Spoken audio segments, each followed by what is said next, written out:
review series brought to you by the Multifamily Collective. Hello, I am your host, Mike Brewer, and I have a very special guest with us today, Travis Street, President and CEO of Complete Technology Solutions. Travis, welcome to the show. Thanks, Mike. Thanks for having me. Excellent. Travis, why don't you start out by telling the audience a little bit about yourself and about CTS? Yeah, sure. CTS, we've been around for 20 years and been in the multifamily space for over 15 years. I personally got my bachelor's and master's degree in information communication sciences and own a IT management company. And as we evolved, we started to slowly recognize that there is a great need in the multifamily space for dedicated IT for companies actually with an IT company that actually knows IT multifamily for multifamily. And so we actually kind of rebooted our company a few years ago and decided to go national and solely focus on multifamily. And so far, it's been a great journey. We've met and worked with a lot of great companies now, and we're really expanding. Well, I got to tell you, I think IT services is the bane of an operator's existence. And I often say that the best IT is the IT that you never hear about. So if no one's complaining about it, then it's probably working. So I've been around the business for, let's say, 27, 28 years, longer than I like to admit, but I've seen a traditional model of IT, and then I've seen your model in the way of managed services. Can you kind of talk us through sort of that, what I'd consider a chaotic in-house sort of setup? Oh, sure. Yeah, What you do? absolutely. Yeah, well, so management companies kind of go through an evolution when they first start off, and they get a couple of properties into their portfolio.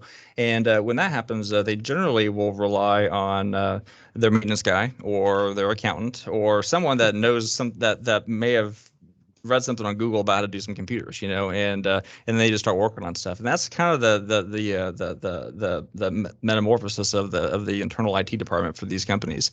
And then at some point they get to the point where they've got enough computers and properties under the belt. They're like, well, we don't really know what we're doing, and that's when they decide to make a decision like, okay, so we could hire somebody. It's going to cost a lot of money.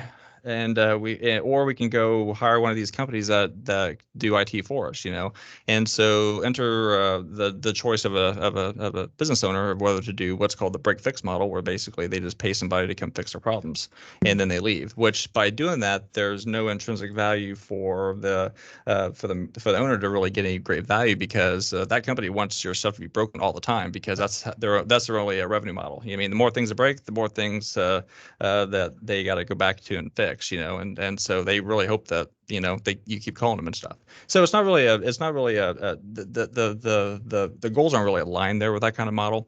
And so a bunch of IT guys got together and said, well, we should start actually providing like a more enhanced service where they can either pay us a retainer, for a discounted rate, where we provide some support, that we'll give them X amount of hours per month of support, or we'll monitor their devices and things like that. But the problem is, though, they're monitoring some things, but they're not proactively doing stuff, and there's still a lot of gotchas that they're going to charge you for, and then all of a sudden your IT bill starts skyrocketing, and they're like, crap, what are we going to do? And so they're like, well, okay, well, maybe we should hire somebody in-house. And then when they hire somebody in-house, what happens is that they get one person with one skill set that knows a little bit, and then all of a sudden they're like, hey, there's a better job opportunity for me. I'm going to leave. And so they leave with all that knowledge with them, and then they're back at square one again, So and that's kind of the process that goes along over and over and over again, until these companies get to the point where like, okay, we really need to take this seriously, and then enter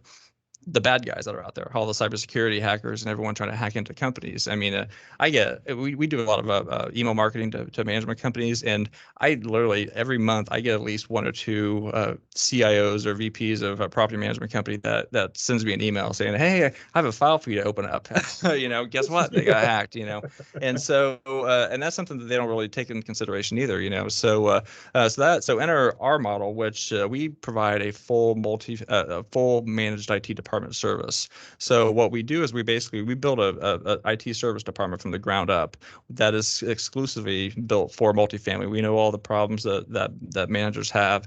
We work with them from a top level C-level executive role, a virtual IT director, all the way down to the on-site team. So we can support not only the amenities, the technology, we can also focus on the cybersecurity and also help them with any kind of acquisitions or dispositions as well, which that's another thing that most IT companies, they have no clue how that even works or what's involved with that. Because not only is there the planning for the technology, you also have to plan for all the accounts you've got to change over and things like that, and a lot of companies kind of forget about that. I mean, there's been companies that we work with where we bought a property and we've realized that the previous owner never changed over any of the account agreements, and then one of them actually they acquired the property and they didn't disclose in due diligence that they had another account out there and they owed like $10,000, and so they turned off their account and they literally had to pay $10,000 to get their internet turned back on.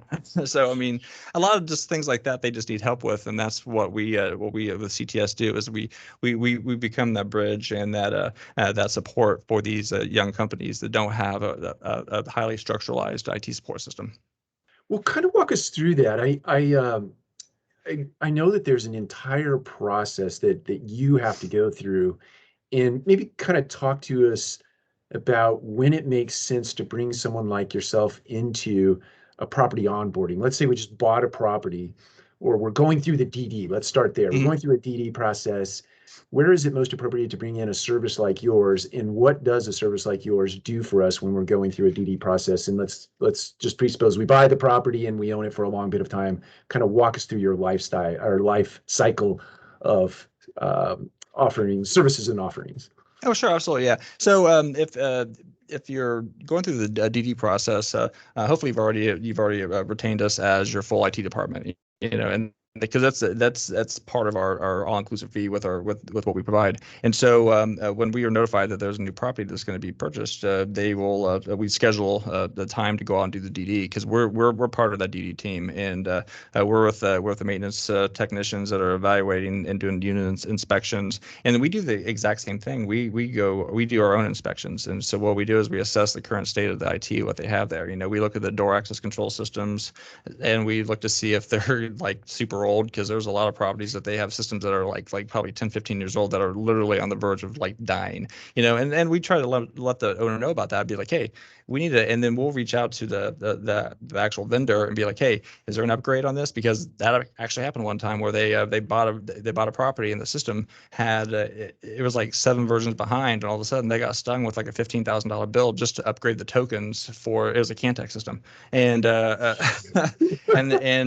again it was stuff that wasn't properly disclosed, and so we'll just look at the condition of that, look at the condition of the computers, and also just the state of what the network is. Now, one of the nice things we do is that we actually standardize, and we're firm believers in standardizing technology across the board of all the properties because it makes it super easy to manage when we do that. So we put on our own managed hardware, managed Wi-Fi, and all that, but we also look to see what's currently in there too, what can be upgraded, if the computers can be used or reused if they meet a minimum spec or anything like that. And then also look at just the amenities in general. You're buying, like for example, one property has that we work with. They bought a property that has a bowling alley. Well, that's awesome. That's a cool amenity, but guess what? There's maintenance involved for that bowling alley that you got there, and who's going to be the person that fixes that stuff, and who do you call, and that's all those things that we have to figure out and see. And then I advise them if it's going to be conducive or not to actually, like, should you keep this or should you repurpose this room as with a yoga room, with a fitness on demand, or a fitness mirror or something like that, which sometimes they do, so.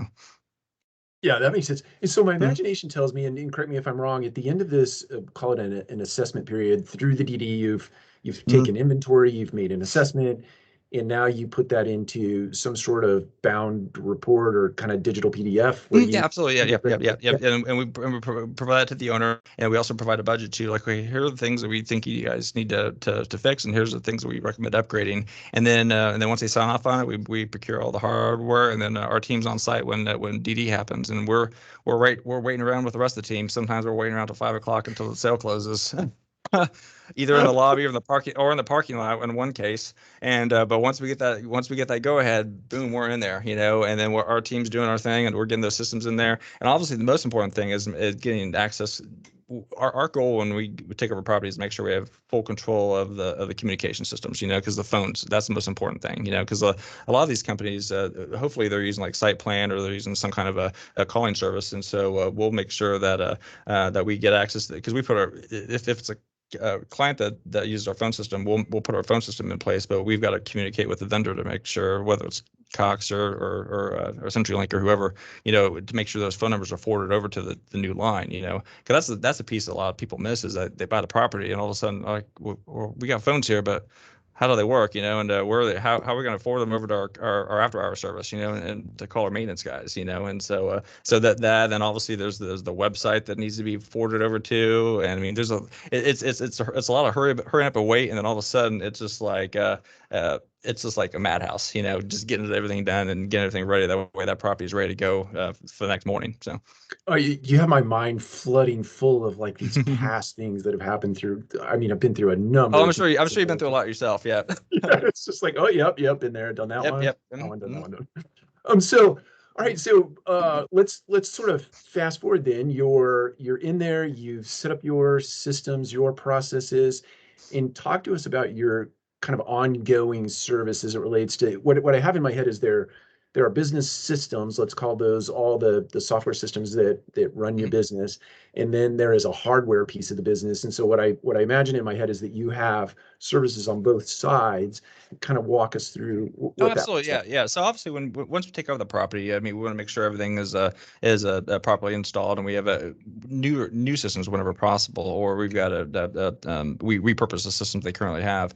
But the ongoing support, that's really the big thing. And there's always and especially after a new property is taken over, there's always going to be a lot of gotchas that pop up and things like that. And that's where our on-site team, and we've got a nationwide network of on-site techs that work for us that we send on site if they ever need anything. And we also have a 24/7 service desk too. And that's the other important key, is that you've always got someone to call in the event of anything going on, and you're not just like talking to somebody on a chat or something like that. I mean, sure, we've got email though, but you actually have a live person that speaks well English too, and they can actually deal with the issues. And what we do too, and this is the other key to our success, and this is something that we recommend all management companies do, is to document as much as possible, because that's the thing that's really lacking really in this industry, is lack of documentation. And so we whenever we onboard a property or a full management group, we go through and we document the crap out of everything, Yeah, and again, that's the key to our success, because our guys, they reference that Bible to be able to look at things whenever somebody calls in, and so if the internet goes down, all right, so who do you call? Well, we've got that documented. They call the ISP, they start doing all the troubleshooting, things like that, and if we need to roll a truck, we will, but if not, they'll solve it over the phone, good to go, and that's within the other system too. If you have access with your, like, if you got like a Carry or a Door King system or something like that, I mean, we'll call them up, and we're basically the intermediary, and I think that's the thing that people really find value in our services, is that the manager and the leasing staff, they need to focus on what they do, which is that's right. selling leases, and working with traffic that comes in, and making sure everyone's taken care of, But time and time again, whenever I've visited prospects, they always tell me stories like, yeah, we don't even call our IT because it's too much hassle, so we just deal with it ourselves. And it was like, I spent 2 hours trying to figure out how to make our sound system work. I was like, you shouldn't be doing that, And so that's that. And again, that's where we come in and to be able to help out with those kind of things, and and also make sure they all work. But again, documentation, that's a huge thing for us, and that's how we're able to maintain and a good working environment for all of our properties that we support. So, and also to cybersecurity, that's another big huge issue that can't stress enough, that a lot of companies don't really have a good plan in place or the right tools, or if they do have tools, they use the free variety that don't work, or also are susceptible to being hacked too. So we have a really good security stack as well on that. So. Talk to me a little bit about using cybersecurity as sort of a segue, and work from home is sort of a new model, kind of, Oh yeah, yeah. given to us by COVID. I Hmm. have to imagine in my heart of hearts that a person's home is just as much, if not more, of an entry point for a bad actor as your corporate environment. Oh, Is that? yeah, Yeah, absolutely. It's even worse because when you take your computer home onto a home wireless network, a lot of those routers that are out there, and there's I've seen countless stories of hit like CNET and other news agencies where they've discovered like exploits in home routers. So a bad actor can get into one of those guys, hack into it, and all of a sudden they've got control over your IoT things and all that kind of stuff. And it's not out of the realm of possibility possibility that they can sniff your communications on your computer and even get into your computer. So having making sure you have the right tools on the computer to protect them when they're on a home environment is critical. And we've got a multi-layered stack, because you have to take a multi-layered approach to cybersecurity. There's not like one silver bullet that's going to stop the bad guys out there. Sure. It's a combination of tools and education. Yeah, and it's I have to imagine as soon as you find the silver bullet, they find the next Oh, sort they of do, bullet. absolutely. Yeah. There's no one out there. Yeah, it's a game of cat and mouse we play with the cyber hackers out there. So, but so far we're winning. And again, just again with the education, that's the education and good and the appropriate tools.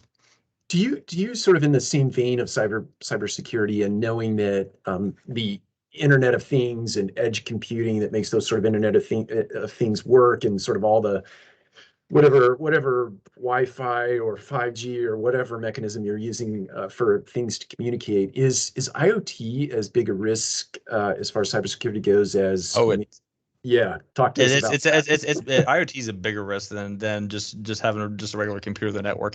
The reason why IoT is a huge risk is because a lot of the vendors that make the IoT devices are in countries that are not as friendly to the United States as other vendors, and so they'll purposely inject and build their devices with backdoors that you Oh, can get into. Yeah, and I mean, I've even and on top of that, IoT is just kind of inherently insecure just because of the technology it uses. It uses typically one of two uh, uh, communication processes. One's called Zigbee and one's called Z-Wave.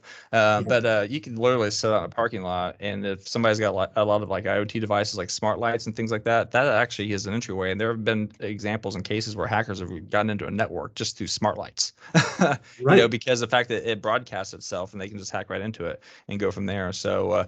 And that's what, and whenever I have a conversation with an owner that's a new developer or somebody that's wanted to retrofit and put IoT stuff in there, I'm like, all right, that's great, but let's vet the vendor that you're going to use, and let's kind of look at their history and see what they're doing to make sure that it is going to be secure. Because the last thing you want is to implement an IoT system, with a bunch of Alexa smart things, and find out that your whole community got hacked, and you got some bad actor listening in or watching your residents. Because there have been documented cases where that has happened. That It's it, scary. it it is, it really is scary. And I think it's, to your point earlier about party managers and regional Mhm. managers and other layers of management have, a certain sort of set of responsibilities they do on a daily basis, and try to be an IT expert on top of that with trying to protect against IoT invasion, Yeah, no, homework. yeah. It's Yeah, and they're not going to be able to. And most traditional IT companies that they would probably hire to help them with that, they're not. That's not going to be top of mind for them either. I mean, they're going to be just more. They're going to be focusing on just the general stack and that kind of stuff, but they're not going to be thinking about those high level things. That they should be. So. That's right. So Mhm. let's segue or take a pivot and talk about something that I think is a passion for you, and that is Mhm. tech amenities. Oh, I love amenities. Yeah. Yeah, prior to getting on the call, you were talking about a few of those. So share whatever you want on the topic of tech amenities and how Oh, your yeah. your company, your organization can play Yeah. a role in that. Yeah, sure, absolutely. Yeah. Well, first off, I mean, we work with new developers, and so if anyone has any ideas and they're like, hey, we want to do something fun, or we want to be able to cater to this market, what do you got? I mean, there's a lot of really neat things that we can do. I mean, from a simple standpoint, we've implemented wireless charging stations for a new student housing development. So we have a developer we work with that we put these things everywhere. I mean, like if you go into your apartment, they're embedded into the countertops of the bar of the kitchen, and then in the clubhouse, they're everywhere. Like you go to the bar, you go wherever you want to, you just set your phone down and bam, starts charging. And it's weird because I think it's a really cost effective amenity that just makes life really easy. And I don't see a lot of people doing it. I've seen it more in like restaurants than I have and than I have in like a hospitality multifamily. So, but so we like to implement like just like little things like that though. But like one of the things I've really wanted to promote and do, and I'm trying to find a community that would like to do it, is do interactive video projection systems, that are engaging. So it'll actually like beam down onto like a bar top or a common space, and you have like the interactive games you can do. I was in Mexico at a restaurant, and they had this. I'm like, man, I want to be able to do this with some of the places. So yeah, that's something that from a creative standpoint, I like to be creative and come up with really cool amenity ideas. But again, that fits the budget and also the market that you're going after too. But just when we do our due diligences, so in addition to doing a DD for current clients, if we're prospecting for new customers, we actually offer this free service where we go around and inspect all the properties. So if you have a portfolio of like 35, 40 properties in your portfolio, we'll go around to every one of your properties and look at the whole assessment and the condition of those properties and give you a full report for free, so you can see what you can work with. And then if you think it's a good fit for CTS, we'll work further and we can take over as your IT department. If not, you at least have this nice takeaway. You can at least see what condition your properties are in and stuff. But when I do these assessments, one of the things I always love is walking in and seeing what kind of amenities they have in the different places. Because